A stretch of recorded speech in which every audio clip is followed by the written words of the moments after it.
আমাদের এই ব্যস্ত জীবন আর চূড়ান্ত গরম বড্ড একঘেয়ে হয়ে যায় যদি ছোটখাটো এন্টারটেনমেন্ট না হয়। আর বাঙালির এন্টারটেনমেন্ট মানেই তো ঘুরতে যাওয়া। বড় উইকেন্ড না পেলেও শনি রবি তো হাতেই আছে। শনিবার গিয়ে রবিবার ফিরে আসা যায় এমনই একটা রিসর্টের খোঁজ দেব আজকে। কলকাতার খুব কাছে পেয়ে যাবে সবুজ প্রকৃতি, গরম চা, খাওয়া দাওয়া, সুইমিং পুল, গেম জোন, জমিয়ে আড্ডা। ভালো মন্দ মিশিয়ে কেমন ছিল সেই অভিজ্ঞতা, সেই গল্পই বলবো আজকে এই ভিডিওতে। তাহলে চলো শুরু থেকে শুরু করা যাক।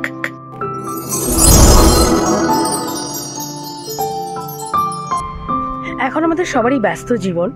এই ছোটখাটো রিসর্টগুলো মানে একদিন দুদিনের জন্য, ওয়ান নাইটের জন্য মেনলি এই রিসর্টগুলো ভীষণ এখন পপুলার হয়ে গেছে। সেরকমই একটা রিসর্টে আজকে এসেছি, ইকো ক্রিক ক্লাব। এই রিসর্ট সম্পর্কে সমস্ত তথ্য আমি আজকে দেব। এখানে খাওয়া দাওয়া কেমন, কিভাবে আসতে হয়, কত রকমের রুম ইত্যাদি।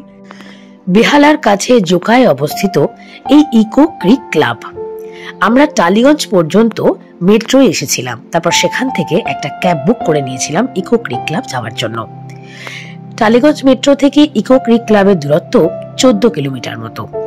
আমাদের আধ ঘন্টা মতো সময় লেগেছিল। তবে এখানে অন্যভাবেও আসা যায়। জোকা মেট্রো হয়ে টোটো করে পৈলান পর্যন্ত আসতে হবে। পৈলান ওয়ার্ল্ড স্কুলের পাশেই অবস্থিত এই ইকো ক্রিক ক্লাব। ডান দিকে পৈলান ওয়ার্ল্ড স্কুল, ডান দিকে ওয়ার্ল্ড স্কুল, বাঁ হাতে একটা লেক রয়েছে, বিশাল লেক। এটাও ইকো ক্রিক ক্লাবেরই অংশ। রিসেপশনে পৌঁছে একটা ফর্ম ফিল আপ করে তারপরে রুমের সম্পূর্ণ টাকা পে করে দিতে হবে। আমাদের দুটো রুমের জন্য 2000 টাকা অ্যাডভান্স দেওয়া ছিল। এক একটা রুম 3500 টাকা করে। টোটাল ওয়ান নাইটের জন্য 7000 টাকা আমরা পে করে এখন রুমের দিকে যাচ্ছি।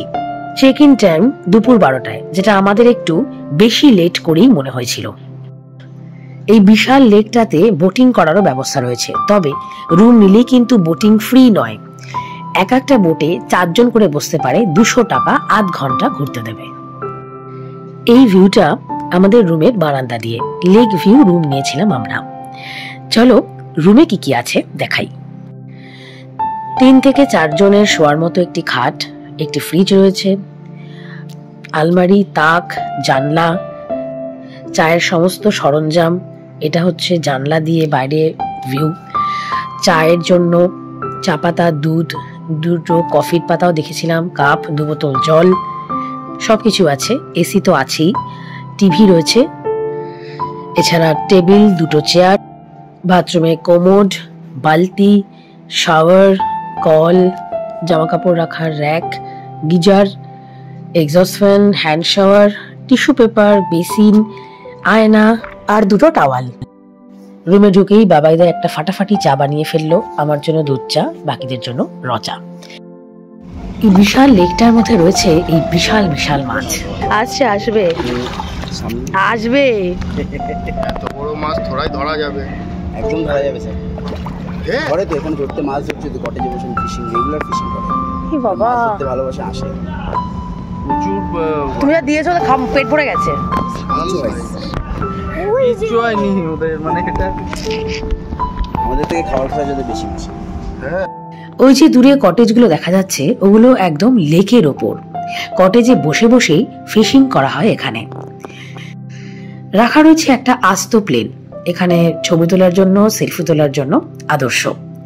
এখন আমরা চলেছি সুইমিং পুলের দিকে, আর যাওয়ার পথে দেখা হলো এই গিনিপিগ এবং নানান পাখির সাথে। এই হলো সুইমিং পুল। আর দেরি কেন, জল দেখলেই নামতে ইচ্ছা করে এই গরমে। বেশ অনেকক্ষণ সুইমিং পুলে আমরা সময় কাটালাম। সুইমিং পুলে আসার আগে ক্রিক ক্লাবের রেস্টুরেন্টে ঢুকে লাঞ্চে কি খাবো তার অর্ডার দিয়ে এসেছি। এখানে প্যাকেজ কিন্তু খাবার নিয়ে হয় না, রুম আলাদা বুক করতে হবে এবং এখানে পৌঁছে যা যা অর্ডার করবে সেই ওয়াইজ খাবার সার্ভ করা হবে, তার বিল আলাদা।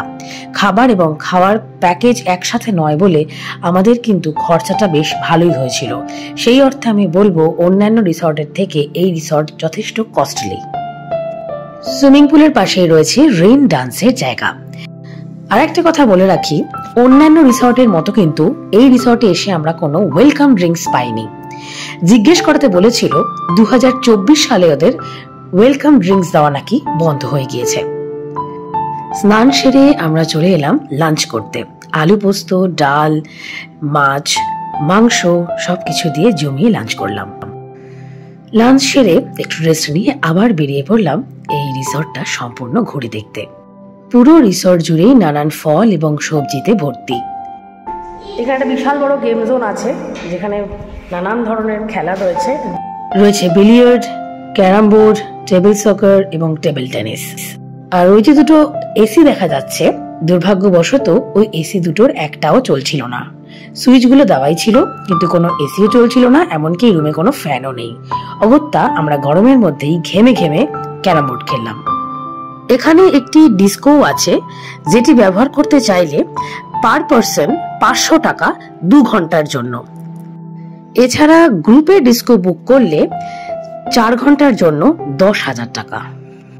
এছাড়া এই ক্রিক ক্লাবে রয়েছে বার পার্টি করার জন্য আলাদা এই জায়গাটি, তবে এটিও কিন্তু আলাদা করে বুক করতে হয় সময় হিসেবে, পার্সন হিসেবে, তবেই এখানে বার পার্টি করার অনুমতি পাওয়া যায়। বেশ বড় জায়গা জুড়ে এটি বানানো হয়েছে এবং সম্পূর্ণ জায়গাটি ঘুরে দেখতে ভালোই লাগবে। এই যে ঘরগুলো দেখা যাচ্ছে এগুলো হচ্ছে কটেজ, এগুলির ভাড়া 4,000 টাকা, উইথ জিএসটি 4,500 টাকা। এই কটেজগুলিতে বসে বসে লেক থেকে ডিরেক্ট ফিশিং করা যায়। সন্ধে হতে না হতেই ঝড় উঠল। সেই ঝড়ের মুহূর্তটা খুবই সুন্দর এবং মায়াবী ছিল। বিশাল ঝিলটার পাশে বসে বেশ অনেকক্ষণ ঝড় উপভোগ করলাম। এখানে এই ঝিলটা বাদ দিয়েও আর একটা পুকুর রয়েছে ঠিক এই ঝিলের অপোজিটে। এইটা হলো সেই আর একটা পুকুর। এই ক্লাবের বেশিরভাগ জায়গা জুড়েই জলাশয়। সন্ধেবেলা রুমে ফিরে আমরা চা অর্ডার করলাম। প্রসঙ্গত বলে রাখি 1 কাপ চা সাথে 2টো বিস্কুট 40 টাকা। এই ভিডিওর শেষে ইকো ক্লাবে 1 নাইট স্টেতে আমরা টোটাল কি কি খাবার খেয়েছিলাম এবং তার কেমন দাম ছিল তার বিলের ছবি দিয়ে দেব। এই ক্রিক ক্লাবের একজন ওয়ার্কিং মেম্বারের কাছে চলো জেনে নি এখানে কেমন কি দাম সবকিছুর এবং কি কি ব্যবস্থা আছে। 3000 উপরে আপনাকে রুম এখানে ডিলাক্স অ্যান্ড কটেজ। কটেজ আপনার 4000 cottage is pet friendly and you will also get bathtub here. It's a very good place to... দু রকমের রুম আছে। Yes. একটা 3000, একটা 4000. Yes. With GST. Yeah, GST. We also have corporate picnics here and you will also get boating, swimming pool, and we also have disco and indoor games. All the facilities you will get here. সেদিন দুপুরে আমরা যা যা lunch করেছিলাম তার বেশিরভাগটাই বেঁচে গিয়েছিল, কারণ পরিমাণে অনেকটাই দেয়। তো সেইগুলো আমরা প্যাকিং করে যে যার ফ্রিজে রেখে দিয়েছিলাম। তারপর একটা ডাল আর একটা ভাত শুধু অর্ডার করে নিয়েছিলাম এবং বাদবাকি লাঞ্চের খাবারের বাকিটুকুই আমরা ডিনারে খেয়েছিলাম। সেজন্য আলাদা করে আর ডিনারের ভিডিও দিলাম না। সেই দিনটা দেখতে দেখতে কেটে গেল। রাত্রে ঝড় বৃষ্টি 2ই হয়েছিল। পরের দিন লেকের ধারে সকাল হলো। দুপুর 12টায় চেক ইন, সকাল 10টায় পরের দিন চেক আউট। এদিকে সুইমিং পুল ইউজ করার টাইম সকাল 9টা থেকে রাত 9টা। ব্রেকফাস্ট কমপ্লিমেন্টারি, সকাল 9টা থেকে ব্রেকফাস্ট চালু হয়। আমরা গেলাম ব্রেকফাস্ট করতে রেস্টুরেন্টের দিকে। টোস্ট, তার সাথে রয়েছে বাটার বা জ্যাম, যে কোনো একটা নিতে পারো। এছাড়া লুচি, আলুর তরকারি, ছোলার ডাল, সেদ্ধ ডিম, এদিকে রয়েছে পোহা, তার সাথে চা। এই হলো কমপ্লিমেন্টারি ব্রেকফাস্ট। এবার বলি আমাদের 5 জনের একদিনের লাঞ্চ, ডিনার, স্ন্যাক্স মিলিয়ে খরচ কত হয়েছিল। আগেই বলেছি এখানে খাবার দাবার কিন্তু যথেষ্ট এক্সপেন্সিভ। সাদা ভাত এক বাটি 160 টাকা করে, নিরামিষ সোনা মুগ ডাল 190, ঠাকুরবাড়ির মুরগি 300 টাকা, আলু পোস্ত 220, কাতলা মাছের ঝোল 240, ক্রাঞ্চি চিকেন 300 টাকা প্লেট, ফ্রেঞ্চ ফ্রাই 200 টাকা, রসগোল্লা একটা বাটিতে 2টো থাকে, আমাদের 3টে দিয়েছিল 80 টাকা, চাটনি 100 টাকা, কড়াই চিকেন 4 পিস 330 টাকা, ঝুড়ি আলু ভাজা 100 টাকা, পিনাট মশলা স্ন্যাক্সে নিয়েছিলাম 100 টাকা এক বাটি, এটাই আমার একটু মিনিমাম রিজনেবল মনে হয়েছে। আর রেগুলার চা বিস্কিট 1 কাপ 40 টাকা।